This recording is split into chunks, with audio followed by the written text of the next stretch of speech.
My work tends to evoke emotions, and it's drawn from my own personal experiences and my emotional histories from my family and just my life. Everything I do tends to have a meditative process.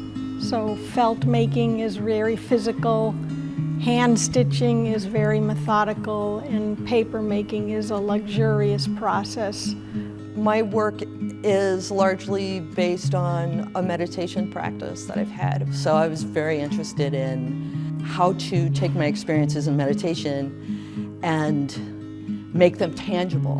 I'm trained as a sculptor, which means I'm trained in materials. And I think all of us in this room probably are, and that's why they thought of us in terms of thought and process. I am a multidisciplinary artist, mostly in sculptural forms.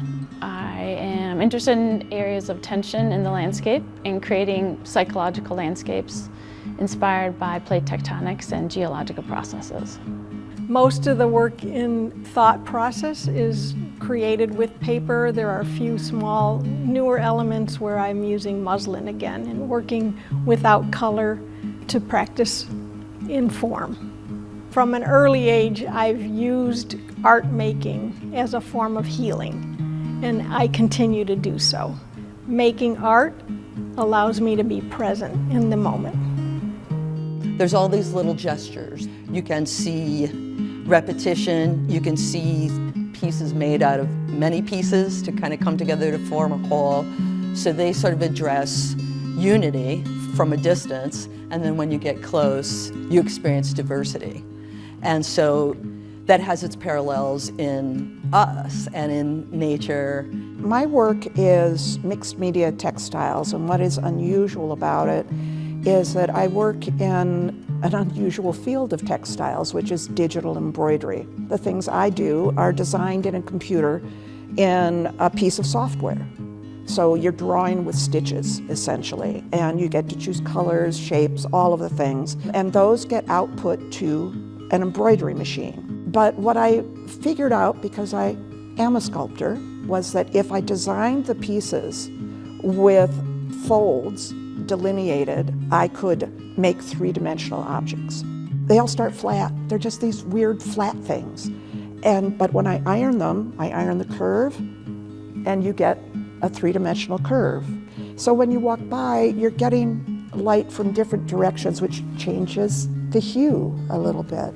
Once I have an idea, I really delve into research.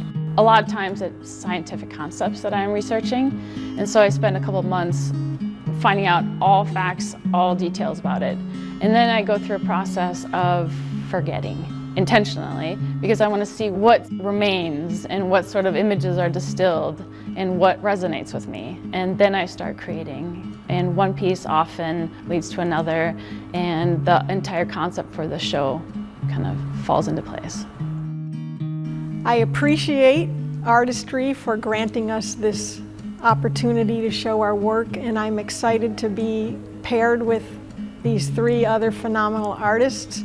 We all were brought together because we love materials and we love the whole realm of processes that there are.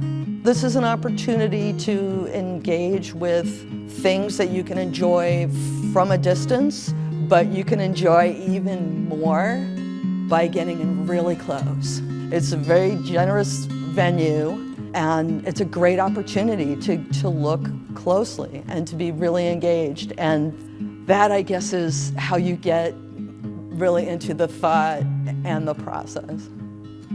On September 20th, 7 o'clock, come ask us questions. We'll be giving artist talks, and you'll have us one-on-one. It'll be a good evening. People should come and see the work all together, and they'll have delight and surprise at what they'll find here at the Inez Greenberg Gallery.